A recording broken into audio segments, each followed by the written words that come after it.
chạy hát độ mình nhưng á để về lư tầng có tầng chữ cây đó là như vậy đâu thằng lằng xoang sửa luôn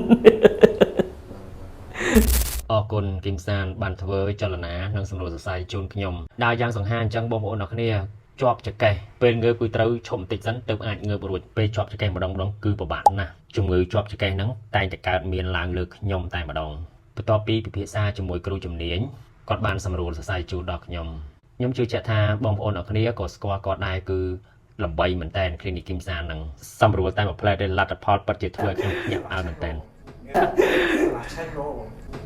đinh ra mà sao mình ngơ mình đi click luôn đặt luôn hay chứ cái